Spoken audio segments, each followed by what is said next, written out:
एक छोटे से गांव में एक माँ रहती थी। नाम था किस्सा गौतमी। उसकी दुनिया उसके बेटे तक सीमित थी। एक दिन अचानक उसका बेटा बीमार पड़ा और कुछ ही समय में उसकी सांसें थम गईं। माँ का असहनीय दुख।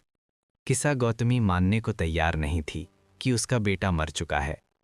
वो बच्चे को गोद में लेकर हर घर जाती और कहती, कोई दवा दे दो, मेरा बेटा जिंदा हो जाएगा। लोग चुप हो जाते, कुछ रोते, कुछ मुंह मोड़ लेते। कृष्ण की शरण। किसी ने कहा, नगर में एक महापुरुष है, भगवान बुद्ध, शायद वे मदद कर सकें। आखिरी उम्मीद लेकर किस्सा गौतमी बुद्ध के पास पहुंची। आंखों में आंसू, हाथों में मृत बच्चा।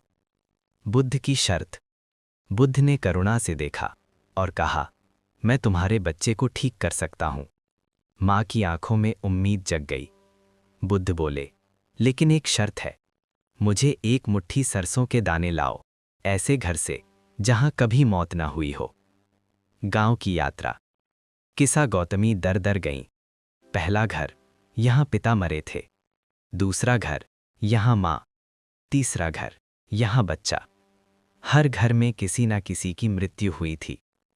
सत्य का बोध। सूरज ढल गया, मुट्ठी खाली थी, लेकिन मन जाग चुका था। किस्सा गौतमी समझ गई कि दुख सिर्फ उसका नहीं है, मृत्यु जीवन का सत्य है। अंत। मोक्ष की ओर। वो बुद्ध के पास लौटी, आंखों में शांति थी।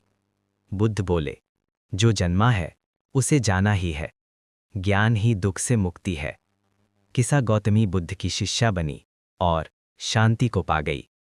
जय बुद्ध।